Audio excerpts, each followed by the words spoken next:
Hi hello welcome to 6 TV. ముందుగా అందరికీ హనుమాన్ జయంతి శుభాకాంక్షలు. సో హనుమాన్ జయంతి సందర్భంగా భక్తులైతే ఉదయం నుంచి అయితే ఆలయాలకైతే పోటెత్తుతున్నారు. సో ఇప్పుడు చూసుకున్నట్లయితే మధ్యప్రదేశ్లో జబల్పూర్లో అయితే ఘనంగా మన హనుమాన్ జయంతి ఘనంగా అయితే వైభవంగా జరుపుకుంటున్నారు. సో ఇక్కడ చూసుకున్నట్లయితే 1100 కిలోల లడ్డు అయితే తయారు చేయడం జరిగింది. సో ఎంతో భక్తితో అక్కడ ఎవరైతే హనుమాన్ భక్తులు ఉంటారో సో వాళ్ళు 1100 కిలోల లడ్డును తయారు చేయడం అయితే అది ఆశ్చర్యకర విషయము.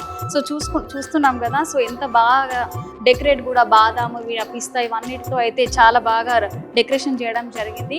సో మన ఇక్కడే కాదు ఎక్కడ మన దేశ వ్యాప్తంగా అయితే ఇలా హనుమాన్ జయంతి చాలా ఘనంగా భక్తులు అయితే పోటెత్తుతూ ఉంటారు ఆలయానికి.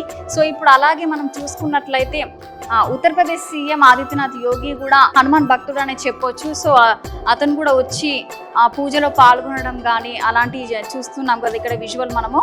సో అలాగే ఈ పూజ తర్వాత కూడా పిల్లలకి చాక్లెట్లు పంచడం కూడా జరిగింది. సో మన దేశ వ్యాప్తంగా కూడా ఈ రోజు అయితే ఉదయం నుంచి అయితే భక్తులు అయితే క్యూ లైన్ లో కట్టి దర్శనం చేసుకోవడం అయితే జరుగుతుంది. సో అలాగే ఎప్పుడైనా సరే హనుమాన్ పుట్టినరోజు కానీ హనుమాన్ కి సంబంధించి ఏదైనా జరుపుకున్నప్పుడు కానీ ఖచ్చితంగా ర్యాలీ అయితే నిర్వహించడం జరుగుతుంది.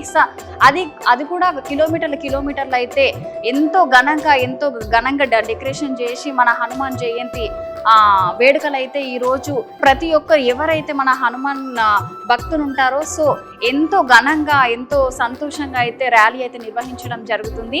మన దేశంలో కాదు మొత్తం భారతదేశంలో కూడా మన హనుమాన్ భక్తులు ఎవరైతే ఉన్నారో దీక్షలు కూడా చేపట్టడం జరుగుతుంది. 21 రోజులు కానీ 41 రోజులు కానీ ఇట్లా 11 రోజులు కానీ ఇట్లా దీక్షలు అయితే ఎంతో ఇష్టంగా అయితే హనుమాన్ భక్తులు అయితే దీక్షలో పాల్గొంటారు. సో ఇప్పుడు చూసుకున్నట్లయితే ఉత్తరప్రదేశ్ మధ్యప్రదేశే కాకుండా తెలుగు రాష్ట్రాల్లో కూడా ప్రతి ఒక్కరూ తండోపతండాలుగా అయితే భక్తులు క్యూ లైన్ లో కట్టి దర్శనం చేసుకోవడం అయితే జరుగుతుంది. మరిన్ని ఇలాంటి అప్డేట్స్ కోసం చూస్తూనే ఉండండి 6 టీవీ.